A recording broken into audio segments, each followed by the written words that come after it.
নূর, আমাদের লাইফটাই না এরকম। মিথ্যে বললে কেউ মানতে চায় না, আর সত্যটা কেউ জানতেই চায় না। Correct sir. আচ্ছা স্যার,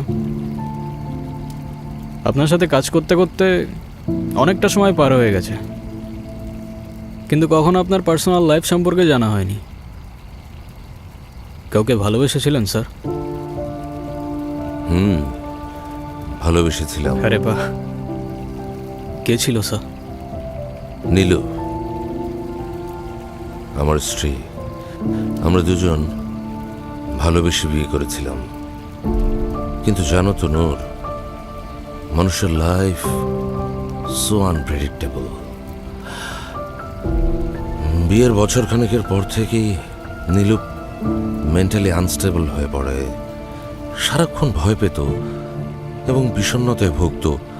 অনেক সাইকিয়াট্রিস্ট দেখিয়েছি, বড় বড় সাইকিয়াট্রিস্ট, ট্রিটমেন্টও চলছিল।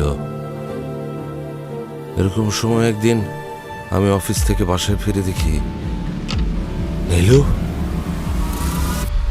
নীলু, হাই হাই নীলু,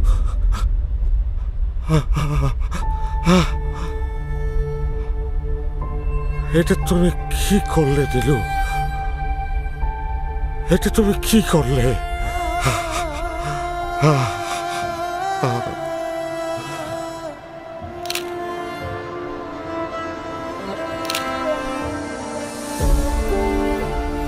তারপর থেকে বিয়ের ইচ্ছে আর সাহস কোনোটাই আর হয়নি। নীলু স্মৃতি আগলেই বেঁচে আছি। I'm sorry sir, I didn't know that. না, ইটস অল রাইট। নীলুর কথা মনে পড়লে বরং আমার ভালোই লাগে। বাই দ্য ওয়ে, অনেকদিন পর তোমার হাতের বারবিকিউ খেলাম, সে একই রকম স্বাদ, লাজবাব। শুক্রিয়া স্যার। ও, আমার প্রেশারের ওষুধের সময় হয়ে গেছে, আমাকে উঠতেই হচ্ছে। কাল সকালে তাহলে অফিসে দেখা হচ্ছে। হ্যাঁ ও স্যার, হ্যাঁ। ওই তাবিজটার স্যাম্পল থেকে কিছু পাওয়া গেল? এখনো পর্যন্ত জানি না, কাল সকালে জানতে পারবো আশা করছি। তাহলে সকালে দেখা হচ্ছে, শার্প এট 7 উপস্থিত থাকবে অফিসে। Sure sir. Good night. Good night.